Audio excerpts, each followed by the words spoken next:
상가 분양을 받으면서 특정한 업종을 이제 신청을 하고 그것을 이제 받았습니다. 그리고 상가 분양 받을 때는 그 업종을 제한해 준다라고 했는데 그 제한 규정을 위반한 경우에 어떻게 할 것이냐. 예컨대 이런 경우죠. 만약에 제가 이제 어느 상가 1층에 빵집을 하기 위해서 들어간 거예요.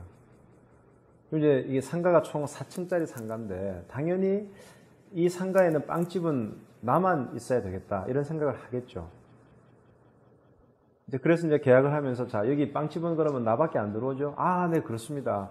당연히 분양하는 시행사에서는 그렇게 얘기를 했죠. 그래서 들어왔는데 최근에 2층에 또 제과점이 들어온다는 거예요. 그래서 이제 화가 나서 분양을 했던 시행사한테 아니 약속이 틀리지 않느냐라고 했더니 뭐라고 그러냐 그러면 이번에 그 상가 총합관리단에서 그렇게 결정을 받다. 그래서 이제 그 상가 관리단 얘기를 한다는 얘기죠. 관리단이라고 하는 것은 그 상가에 관련된 그 모든 그 수분양자들끼리 모이는 협의체거든요. 이런 경우들이 의외로 많이 있습니다.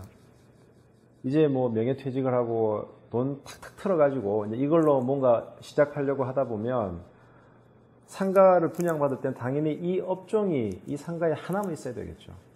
근데 만약에 다른 더 큰 게 나중에 뒤에 들어와 버리면 상당히 이제 곤란한 경우가 생길 거란 말이죠. 그래서 통상적으로 그런 계약할 때 여기에 나만 들어올 수 있습니다. 이 업종은 나만 합니다. 보통 그렇게 계약을 합니다. 근데 문제는 이제 분양이 잘 안 되는 거예요. 이 분양회사 입장에서는 분양이 잘 될 줄 알았는데 2층이 도저히 안 나가는 겁니다. 도저히 안 나가는 상황에서 마침 온 사람이 빵집을 하려는 거예요.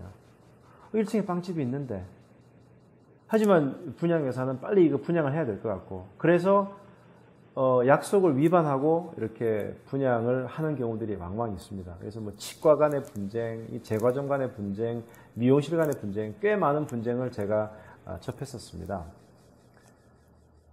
자, 이런 경우에 이 회사는 주로 어떤 얘기를 많이 하느냐?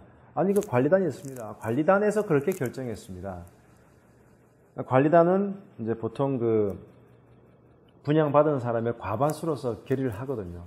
자, 그러면 분명히 처음에 나랑 계약할 때는 중복되는 업종을 드리지 않겠다라고 해놓고 이제 와서는 관리단이 결의를 했기 때문에 우리는 모른다.